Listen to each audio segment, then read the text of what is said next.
Assalamualaikum and a very good day to everybody. So in this video, we will discuss another topic for the MME6174 Design for Manufacturing and Assembly DFMA courses, which is the design for high-speed automatic and also the robot assembly. So in this topic, there are several subtopics which will be discussed, which are the design of parts for high-speed feeding and orienting, additional feeding difficulties, high-speed automatic insertion, the analysis of assembly, several case studies, general rules for product design automation, and also the design parts for feeding and also orienting. So, although the design for assembly is an important consideration for manually assembled products and can reap enormous benefits, it is vital when a product is to be assembled automatically. Showing here is a simple example. This is a simple example which is to illustrate this. The slightly asymmetrical threaded stud would not present significant problems in manual handling and insertions, whereas for automatic handling, an expensive vision system would be needed to recognize its orientation. If the part were made symmetrical, automatic handling would be simple. For economic automatic assembly, therefore, careful consideration of product structure and component part design is crucial and essential. In fact, it can be said that one of the advantages of introducing automation in the assembly of a product is that it forces a reconsideration of design, thus offering not only the benefits of automation, but also those of improved product design. Not surprisingly, the savings resulting from product redesign often outweigh those resulting from automation. In this figure, you can see it illustrates a further point. The principal problems in applying automation usually involve the automatic handling of the parts rather than their insertion into the assembly. To quote an individual experience in the subject of automatic assembly, it's like this. If a part can be handled automatically, then it can usually be assembled automatically. This means that when we consider design for automation, we would be paying close attention to the design of the parts for ease of automatic feeding and also orienting. In considering manual assembly, we will concern with prediction of the time taken to accomplish the various tasks such as dress, orient, insert, and also fasten. So from the knowledge of the assembly workers' labor rate, we could then estimate the cost of assembly. In automatic assembly, the time taken to complete an assembly does not control the assembly cost. Rather, it is the rate at which the assembly machine or system cycles, because if everything works properly, a complete assembly is produced at the end of each cycle. Then, if the total rate, which is the cost per unit time for the machine or system and all the operators is known, then the assembly cost can be calculated after allowances are made for downtime. Thus, we shall be mainly concerned with the cost of all equipment, the number of operators and technicians, the assembly rate at which the system is designed to operate. However, so that we can identify also problems associated with the particular parts, we shall need to apportion the cost of product assembly between the individual parts, and for each part we shall need to know the cost of fitting and also orienting and the cost of automatic insertion. So in the following discussion, we first look at the product design for high-speed automatic assembly using special purpose equipment, and then we consider the product design for robot assembly. So again, for design of parts for high-speed feeding and orienting, in automatic assembly, time taken to complete an assembly does not control the assembly cost. It is the rate at which the assembly machine or system cycles.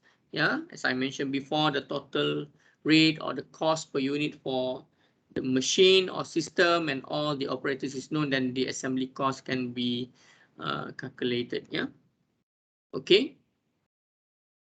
So again, in this part, we shall be mainly concerned with these three items, which are first, the costs of all the equipments, the number of operators and technicians, and also the assembly rate at which the system is designed to operate. Okay, so besides the cost of product assembly between the individual parts, we should also know the cost of feeding and also orienting, which I highlight here. So you should know the cost of feeding, cost of orienting, and cost of automatic insertion. Later, we will see how this will be calculated. Yeah. So the cost of feeding and orienting parts depends on the cost of the equipment required and also the time interval between the delivery of successive parts. So what is the time between delivery of parts? It is equal to the cycle time of the machine or the system. So the first one, let us take a look on the cost of feeding. So let's FR. FR is the required delivery rate or the feed rate, parts per minute. Then the cost of feeding, which is CF, is given by 60 divided by FR times by RF. Yeah, in cents. So what is RF? RF is the cost cents of using the feeding equipment. So RF equation is equals to RF is CF multiplied by E naught, which is the equipment factory overhead ratio, divided by 5,760 times PB, the payback period in months, times SN, the number of shifts worked per day, which is you will get the cents per second. So the numbers the value of 5,760 is the number of available seconds in one shift working for 1 month, considering 20 working days, divided by 100. Okay, this is an example. Yeah, assume that a standard vibratory bowl feeder costs $5,000. Payback period is 30 months with 2 working shifts. So factory equipment overhead is 100%, which is the EO equals to 2. So try to determine the cost of feeding. So we calculate the RF as shown here. To just replace the value from the description of this problem, then you will get 0.03 cents to use the equipment for 1 second. Okay, this is a figure as a standard rate for a feeder, and assigning a relative cost factor, which is a CR as the relative cost factor to any feeder under consideration, then the cost of feeding is now becoming 0.03 times 60 over FR times by CR if you give a relative cost factor. Yeah. Okay. Thus, we see that the feeding cost per part is inversely proportional to the required feed rate and proportional to the feeder cost. To describe these results in simple terms, we can say that for otherwise identical conditions, it would cost twice as much to feed each part to a machine with a 6 seconds cycle compared with the cost for a machine with a 3 seconds cycle. So this illustrates or visualize why it is difficult to justify feeding equipment for assembly system with long cycle times. For the second result, we can simply state that for otherwise constant condition, it would cost twice as much to feed a part using a feeder costing $10,000 compared with a feeder costing $5,000. Okay, if the feeding cost for a particular feeder is plotted against the required feed rate, FR on the logarithmic scales, as shown in this graph, a linear relationship result as shown in this figure. So it appears that the faster the parts are required, the lower the feeding cost. The faster the parts are required, the lower the feeding cost. This is true only as long as there is no limit on the speed at which a feeder can operate. Of course, there is always an upper limit to the feed rate obtainable from a particular feeder. We shall denote this maximum feed rate by Fm and consider the factors that affect its magnitude. However, before doing so, let us take a look at its effect. Yeah, you can see here in this picture. Okay. So if you give an example, yeah, suppose that the maximum feed rate from our feeder is 10 parts per minute. Then if parts are required at a rate of 5 parts per minute, the feeder can simply be operated more slowly, involving an increased feeding cost, yeah, as illustrated in this figure. Suppose that parts are required at a rate of 20 parts per minute. In this case, 2 feeders could be used, each delivering parts at a rate of 10 parts per minute.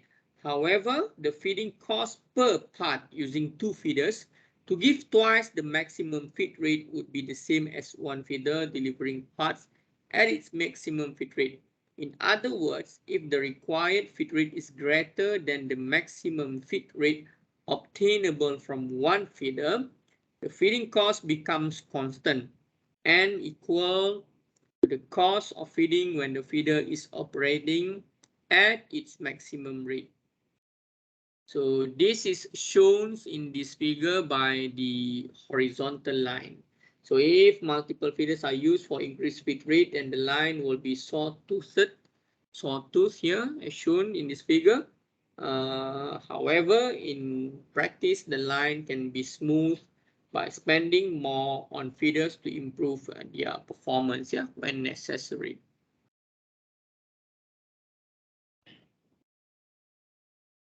Okay, then we take a look on the additional feeding difficulties.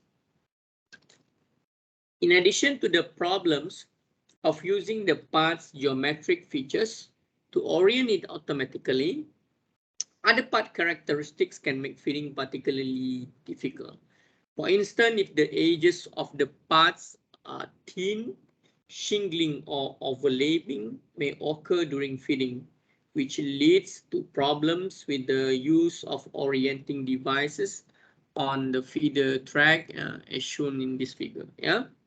So many other features can affect the difficulty of feeding the part automatically and can lead to considerable increases in the cost of developing the automatic feeding device. These features can also be classified where for each combination of features, an approximate additional relative feeder cost is given as in this table that should be taken into account in estimating the cost of automatic feeding.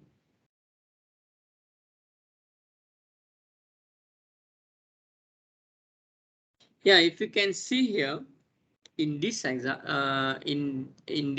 if a part can be sorted from bulk and delivered to a convenient location correctly oriented, a special purpose mechanism or workhead can usually be designed so that we place in the assembly. So such workheads can generally be built to operate on a cycle as short as 1 second.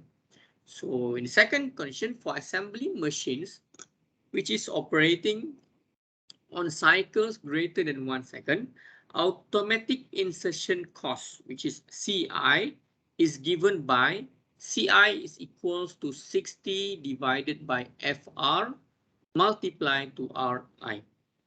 So FR is the required assembly rate or the feed rate of the parts. Meanwhile, the RI is the cost, yeah, in cents per second of using the automatic workhead. So the equipment rate RI is given by WC multiplied to EO, WC is the work head cost in dollars, multiplies the equipment factory overhead ratio divided by 5,760 times PB, the payback period in months, and SN, the number of shift work per day. So when we considering the design of a part and its fitting cost, so the designer will know first the required fit rate and second the dimensions of the part. So this is another example. Assuming a standard workhead cost, the WC is $10,000. The payback period is 30 months. PB is equals to 30 with 2 shifts working. SN is equals to 2, and a factory equipment overhead 100%. EO equals to 2. Then we can calculate the RI equals to 0.06 cents per second. So it will cost 0.06 cents to use the equipment for 1 second. So again, this figure we take as a standard workhead, and if we assigning a relative cost factor WBR, so the equation for the cost of insertion now is 60 over FR times RI times WR. Yeah, so you get that. Okay, so in the general rules for product design automation, so the most obvious way in which the assembly process can be facilitated at the design stage is by reducing the number of different parts to a minimum. So this subject was covered in the previous chapter dealing with manual assembly, where it was emphasized that simplifications of the product structure can lead to substantial savings in assembly costs and also part costs. When considering product design for automation, it is even more important to consider a reduction in the number of separate parts. For instance, the elimination of a part would eliminate a complete station on an assembly machine, including the parts feeder, the special workhead, and the associated portion of the transfer device. So hence, the reduction in necessary investment can be substantial when product structure is simplified. Yeah. Okay, apart from the product simplifications, yeah, automation can be facilitated as well by the introduction of guides and chamfers that directly facilitate the assembly. So examples of this are given in these two figures. So in both examples, you can see sharp corners are removed so that the part to be assembled can be guided into its correct position during assembly. So which requires less control by the placement device or can even eliminate the need for a placement device. Further examples in this category can be found in the types of screws, yeah, in the type of screws used in the automatic assembly. So screws that tend to centralize themselves in the hole will give the best results in automatic assembly. Yeah. So you can see here in the figure is summarized and grades the design of screw points available are as follows. The first one is the roll thread point, so very poor location, will not centralize without positive control on the outside diameter of the screws. The second type is the header point, only slightly better than the roll thread point if of the correct shape. The third one is the chamfer point. Chamfer point is reasonable to locate. Also, the dot point is also reasonable to be located. The fifth and the sixth type, the cone point and also the oval point, very good to locate. Yeah. So it recommends that only cone and oval point screws be used in automatic assembly. However, industrial practice now favors dot point screws. Yeah, these tends to be self-aligning ones inserted. Okay, another factor to be considered in design is the difficulty of assembly from directions other than directly above. So the designer should aim to allow assembly in sandwich or layer fashion, each part being placed on top of the previous one. So the biggest advantage of this method is that gravity can be used to assist in the feeding and placing of parts. Gravity is free, guys. So it is also desirable to have workheads and feeding devices above the assembly station where they would be accessible in the event of a fault due to the feeding of a defective part. Assembly from above may also assist in the problem of keeping parts in their correct positions during the machine index period, when dynamic forces in the horizontal plane might tend to displace them. In this case, with proper product design, using self-locating parts, the force due to gravity should be sufficient to hold the part until it is fastened or secured. If assembly from above is not possible, then it is probably wise to divide the assembly into sub-assemblies. You can see in this example the exploded view of a British power plug. So in the assembly of this British power plug, it would be relatively difficult to position and drive the two hot grip screws from below. So the remainder of the assembly, apart from the main holding screw, can be conveniently built into the base from above. In this example, the two screws, the cord grip, and the plug base could be treated as a sub-assembly dealt with prior to the main machine assembly. It is always necessary in automatic assembly to have a base part on which the assembly can be built. Yeah? So this base part must have features that make it suitable for quick and accurate location on the work carrier as shown in this figure. You can see in this figure A shows a base part for which it could be difficult to design a suitable work carrier. In this case, if a force were applied at A, the part would rotate unless adequate clamping was provided. So one method of ensuring that a base part is stable is to arrange that its center of gravity to be contained within flat horizontal surfaces. For example, a small latch machine into the part allows a simple and efficient work carrier to be designed as shown in this figure B. So the location of the base part, the location of the base part in the horizontal plane is often achieved by dowel pins mounted in the work carrier. So to simplify the assembly of the base part onto the work carrier, the dowel pins can be tapered to provide guidance as shown in this figure. Okay, so for the design parts for feeding and orientations, many types of parts feeders are used in automatic assembly, but most feeders are suitable for feeding only a very limited range of part shapes and are not generally relevant when discussing the design of parts for feeding and also orienting. The most versatile parts feeder is the vibratory bowl feeder, and the following section mainly deals with the aspects of the design of parts that facilitate feeding and orienting in these devices. So many of the points made, however, apply equally to other feeding devices. So there are three basic design principles that can be enumerated, which are: first, avoid designing parts that would tangle, nest, or shingle.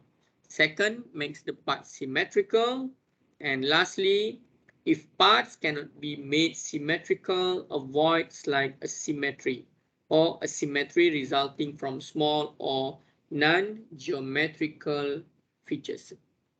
If parts tend to tangle or nest when stored in bulk, it can be almost impossible to separate, orient, and also feed them automatically. Often a small non-functional change in design prevents its occurrence, and some Simple examples of these are illustrated here in this figure. Yeah. So while the asymmetrical feature of a part can be exaggerated to facilitate orientation, an alternative approach is to deliberately add symmetrical features for the purpose of orienting. So the latter approach is more common, and some examples in this figure. In each case, the features that require alignment are difficult to utilize in orienting device, so corresponding external features are very deliberately added. Yeah. So if you can see here in the figure A, a part that will be difficult to handle, while in the figure B, when they redesign the part, which could be fed and oriented in a vibratory ball feeder at a very high rate. Yeah. So in this figure, it shows a part that will be difficult to handle and also the redesign part. So the subtle change in design would not be obvious to the designer without the use of the coding system. Yeah. In fact, it might not have occurred to the designer that the original part was difficult to handle automatically. It should be pointed out that although the discussion above dealt specifically with automatic handling, parts that are easy to handle automatically would also be easy to handle manually. So a reduction in the time taken for an assembly worker to recognize the orientation of a part and then reorient it result in considerable cost saving. Clearly, with some parts, it would not be possible to make design changes that would enable them to be handled automatically. For example, a very small parts or complicated shapes formed from thin strips are difficult to handle in an automatic environment. So for these cases, it is sometimes possible to manufacture the parts on the assembly machine or to separate them from the strip at the moment of assembly. So operations such as spring winding or blanking out thin sections have been successfully introduced on assembly machines in the past. Okay guys, now we go to the summary of design rules for high-speed automatic assembly. So the various points made in these discussions of parts and product design for automatic assembly are summarized as below as the simple rules for the designer. First, you have to minimize the number of parts. Then ensure that the product has a suitable base part on which to build the assembly. Then you also have to ensure that the base part has features that enable it to be readily located in a stable position in the horizontal plane. Make sure you design a product so that it can be built up in layers, each part being assembled from above and positively located so that there is no tendency for it to move under the action of horizontal forces during the machine index period. Then provide a chamfers or tapers that help to guide and position parts in the correct position. Lastly, avoid expensive and also the time-consuming fastening operations such as a screw fastening, soldering, and etc. So the simple rules for the design of parts: avoid projections, holes, or slots that cause tangling with identical parts when placed in bulk in the feeder. Try to make the parts symmetrical. If symmetry cannot be achieved, exaggerate symmetrical features to facilitate orienting or provide corresponding asymmetrical features that can be used to orient the parts. Okay, that's all for this topic. Thank you.